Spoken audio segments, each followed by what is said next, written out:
ପିଲାମାନେ ମୁଁ ଆଜି ତମକୁ ଏକ ବିନ୍ଦୁ ସାହାଯ୍ୟରେ ବଡ଼ ବଡ଼ ଯୋଗର ସରଳ ସମାଧାନ କରି ବୁଝେଇବି। ପ୍ରଥମେ ଆମେ ଗୋଟେ 3 ଅଙ୍କ ବିଶିଷ୍ଟ ସଂଖ୍ୟା ନେବା। ଧରାଯାଉ 568, ତାପରେ 339, 279, 495, 575। ବର୍ତ୍ତମାନ ଏହି 5ଟି ସଂଖ୍ୟାକୁ ଆମେ ବିନ୍ଦୁ ସାହାଯ୍ୟରେ ସହଜରେ ଅଳ୍ପ ସମୟ ମଧ୍ୟରେ ସମାଧାନ କରିପାରିବା। ପ୍ରଥମେ ଆମେ ଡାହାଣ ପଟ ତଳ ପଟୁ ଏକକ ଅଙ୍କକୁ ମିଶାଇବା। 5ରେ 5 ମିଶାଇଲେ 10, 10କୁ ଏଠି ଡାହାଣ ପଟେ ଲେଖିବା। 10ର ଯେଉଁ ଦଶକ ଅଙ୍କ 1କୁ 5ର ବାମ ପଟେ ଥିବା 9 ଉପରେ ବିନ୍ଦୁ କରି ବସାଇବା। ତାପରେ ଯେଉଁ 10ର 0 ରହିଲା ଏକକ 0, 0କୁ 9ରେ ମିଶାଇବା। 9ରେ ମିଶାଇଲେ ହେଲା 9। ଯେହେତୁ ଏଇଟା ଗୋଟିଏ ଅଙ୍କ ଏକ ଅଙ୍କ ବିଶିଷ୍ଟ ସଂଖ୍ୟା, ତାର କୌଣସି ଦଶକ ଅଙ୍କ ନାହିଁ, ତେଣୁ ଏହାର ବାମ ପଟେ ବିନ୍ଦୁ ବସିବ ନାହିଁ। 9କୁ ଉପରେ 9ରେ ମିଶାଇବା। 9ରେ 9 ମିଶାଇଲେ 18। 18ର ଦଶକ ଅଙ୍କ 1କୁ 9ର ବାମ ପଟେ ଥିବା 3 ଉପରେ ବିନ୍ଦୁ ରୂପେ ବସାଇବା।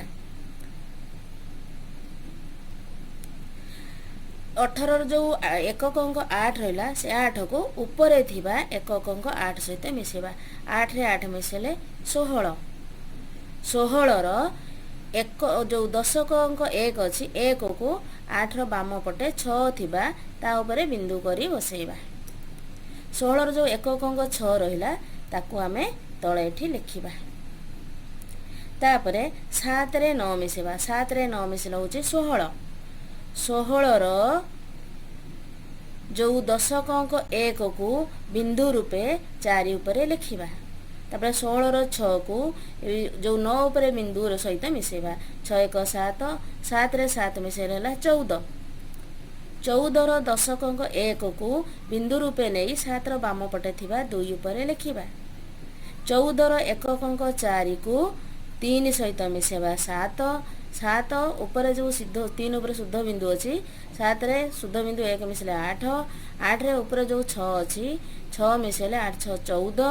14ରେ ଶୁଦ୍ଧ ବିନ୍ଦୁ 1 ମିଶାଇଲେ ହେଲା 15।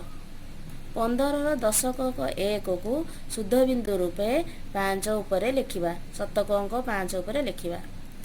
ଏବଂ ଯେଉଁ 15ର ଏକକ ଅଙ୍କ 5 ରହିଲା, ସେ 5କୁ ଆମେ ବର୍ତ୍ତମାନ ଏଠି ତଳେ ଲେଖିବା। ତାପରେ ଶତକ ଅଙ୍କକୁ ମିଶାଇବା। 5 4 9, 9ରେ ଶୁଦ୍ଧ ବିନ୍ଦୁ 1 ମିଶାଇଲେ 10। 10 ହେଲା, ତେଣୁ 10ର 1କୁ ଆମେ ଯେଉଁ ବାମ ପଟେ ଯେଉଁ ଶୁଦ୍ଧ ବିନ୍ଦୁ ବସି ତାର ବାମ ପଟେ ଶୁଦ୍ଧ ବିନ୍ଦୁ ରୂପେ ଲେଖିବା। ତାପରେ 10ର ଏକକ ଅଙ୍କ 0କୁ 2 ସହିତ ମିଶାଇବା। 2 ଶୁଦ୍ଧ ବିନ୍ଦୁ 1 ମିଶାଇଲେ 3, 3ରେ 3 ମିଶାଇଲେ 6, 6ରେ 5 ମିଶାଇଲେ 11, 11ରେ 1 ଶୁଦ୍ଧ ବିନ୍ଦୁ 1 ମିଶାଇଲେ 12। 12ର 1କୁ ଶୁଦ୍ଧ ବିନ୍ଦୁ ରୂପେ ବାମ ପଟେ ଲେଖିବା ଏବଂ ଏକକ ଅଙ୍କ 2କୁ ତଳେ ଲେଖିବା। ବାମ ପଟେ ଏଇଠି ଗୋଟେ ଶୁଦ୍ଧ ବିନ୍ଦୁ ଏବଂ ଏଇଠି ଗୋଟେ ଶୁଦ୍ଧ ବିନ୍ଦୁ ରହିଛି। ଦୁଇଟା ଶୁଦ୍ଧ ବିନ୍ଦୁ 1 1 ମିଶି 2 ହେଲା। ପିଲାମାନେ ଦେଖିଲ କେତେ ସହଜରେ ଅଳ୍ପ ସମୟ ମଧ୍ୟରେ କେତେ ବଡ଼ ଯୋଗର ସମାଧାନ ହେଇପାରିଲା। ତେଣୁ ତୁମେ ଚାହିଁଲେ ଏଇଭଳି ବଡ଼ ବଡ଼ ଯୋଗକୁ ଅଳ୍ପ ସମୟ ମଧ୍ୟରେ ସହଜରେ ସମାଧାନ କରିପାରିବ।